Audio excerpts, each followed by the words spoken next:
Cláudia, vamos começar falando um pouquinho do seu trabalho como escritora? Vamos. O que é a Escola de Gente? A Escola de Gente é uma ONG, uma organização não governamental que eu criei há 16 anos e que trabalha para garantir direitos de pessoas com deficiência, especialmente que vivem na pobreza.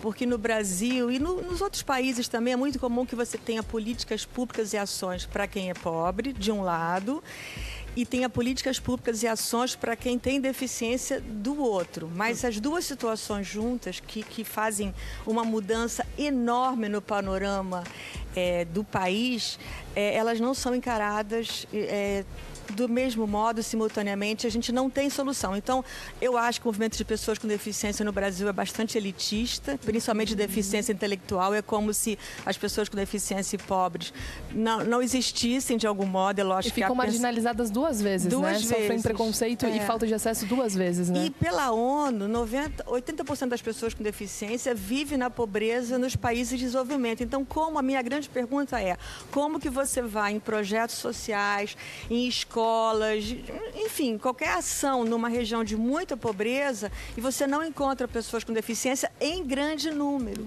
Porque a comunicação, ela segrega, o lugar não tem acessibilidade. E aí chega uma pessoa com deficiência nesse projeto, ela vira um case apresentado no Congresso de Empreendedorismo dos Empresários. As pessoas, a sociedade não sabe lidar, né? Não está preparada, não tem conhecimento, a gente não lida com o fato. A gente tem uma dificuldade muito grande de perceber que pessoas com deficiência não são detalhes da natureza, elas são a própria natureza. Eu não sei de onde vem essa arrogância de achar que num país onde as pessoas com deficiência continuam nascendo, um país onde as pessoas se tornam para elas se conviverem normalmente em todos os lugares, como até a profissão assim, é difícil hoje em dia a gente vê mais, né? Quando você vai no supermercado, você vai em algum lugar, você vê que as pessoas estão abrindo mais caminhos. Eu já vejo mais hoje no Brasil, mas é muito pouco incluir essas pessoas, dar trabalho para essas pessoas, mesmo ela tendo alguma deficiência, mas ela pode ter numa área, mas outra área ela consegue atuar. Mas acho que tem uma outra bola também, que às vezes há uma confusão entre acessibilidade e inclusão, né?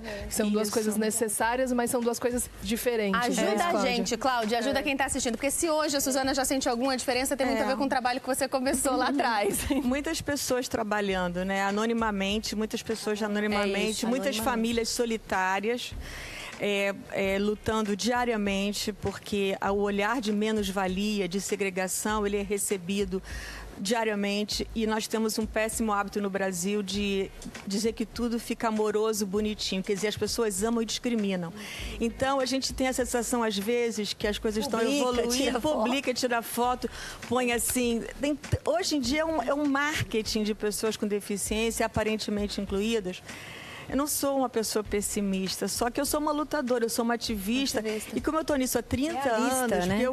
Eu criei a Escola de Gente há 16, mas eu como escritora estou nisso, fazendo ativismo desde 1991, quando eu era chefe de reportagem da Pais e Filhos e fiz uma reportagem sobre a síndrome de Down. Então, infelizmente, eu estou vendo os ciclos irem e voltarem. Muitas coisas que parecem avanço são falsos avanços, porque a grande mudança, que é a percepção de que a deficiência não é um detalhe da natureza, ainda não se deu na cabeça de cada um de nós. E aí quem discrimina não é só o Estado, não é só a empresa, somos nós. Eu, você, todo mundo.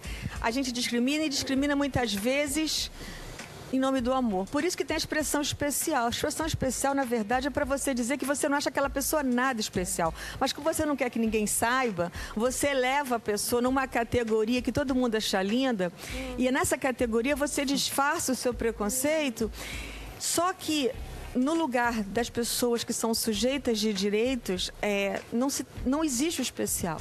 O especial não é um sujeito de direito. Então, o lugar das pessoas com deficiência é o lugar comum, todo dia, igual a gente.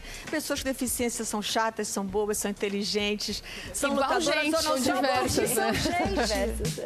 Agora, Poucas pessoas já tiveram livros indicados ao mesmo tempo por duas das organizações mais importantes do planeta ligadas no bem-estar de crianças e adolescentes, a Unicef e a Unesco. É o caso do trabalho da Cláudia, do trabalho da Cláudia como escritora, que tem feito muita diferença. A gente colocou aqui algumas imagens para a gente começar, porque o nosso objetivo aqui é que cada um pense no que pode fazer no seu dia a dia para participar de alguma maneira desse esforço que é a bandeira e a missão da Cláudia.